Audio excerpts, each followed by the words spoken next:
که تر دې دمه پورې تاسو زموږ چینل نه وي سبسکرایب کړی نو په سبسکرایب بټن باندې کلیک وکړئ. که ویډیو مو خوښه شوه نو په لایک بټن باندې کلیک وکړئ. د نور سره شریکولو لپاره په شیر بټن باندې کلیک وکړئ.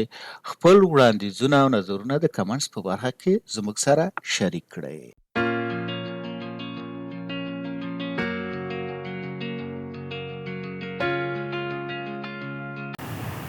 اوس راځم په ډیټابیس ویریانس فنکشن باندې کار کوم. دا statistical فنکشن دا چې مثلا تاسو کولای شئ چې د دې نه د ډیټابیس په ډاټا کې مثلا دا اوس ما ډیر کم ریکارډونه راوستي، تاسو کولای شئ زیات ریکارډونه راولئ او په هغې کې دا ترسره کړئ دا فنکشن. اوس ورته وایم چې مساوي، دلته ورته وایم چې مساوي او ورته وایم چې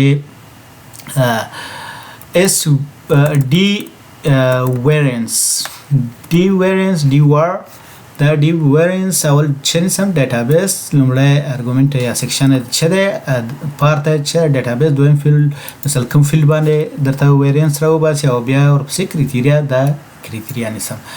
قوس باندې انټر کوم مثال ګوره دا چې شو د دې ډیټابیس د ویلونه ماته variance راوځي. زه اوس ورته چې مساوي variance تر ازم ورته چې سامپل variance دلته ورته نیسم چې مثال دا 2 ده د سلور نخکته د سلور نخکته مثال تنه 2 دي چې مثال سلور نخکته دي.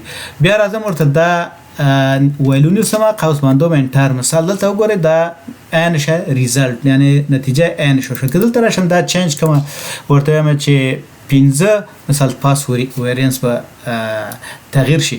که زه راشم دلته ورته مثال بل کریټیریا ورته اضافه کوم د سره راشم ورته وایم چې په دې کې ورته وایم چې دا پروډکټ زه اوس راځم دلته ورته وایم چې مساوي ورته چې لیکم چې D variance او بیا ورته نسم ډیټابیس ورته سلیکټ کوم. ډیټابیس مې سلیکټ کړ دلته ورته چې کاما فیلډ د دې فیلډ باندې او کریټیریا مثال دا نسم دلته او سر لاندې 2 کتاره نور نسم یا روز نسم. خاص باندې منټر کوم ګوره ماته دغه دانه چې تر سره وسه زه اوس ورته چې په دې کې باید یو مثال کمپیوټري مثال کمپیوټر او بل مثال دغه یو اس بي د دې دغه اوس د دې په دې کې موږ ورته دا نتیجه ورته وړاندې کړه. اوس راځو ورته چې د یو نه لوی او د 15 نه ښکته یعنی شه نتیجه ورکړه. تاسو کولای شئ چې مثال کریټیریا د سو فیلډونه مثال چې دلته سره ډیټابیس کې ډاټا سیټ کې څومره فیلډونه یا کلمونه نو تاسو کولای شئ په هغه اندازه سره د خپل ضرورت په اساس باندې دا غي ته شوکې کلمونه ورته انتخاب کړئ. نو دا ډي ویریانس چې څنګه کار کوي.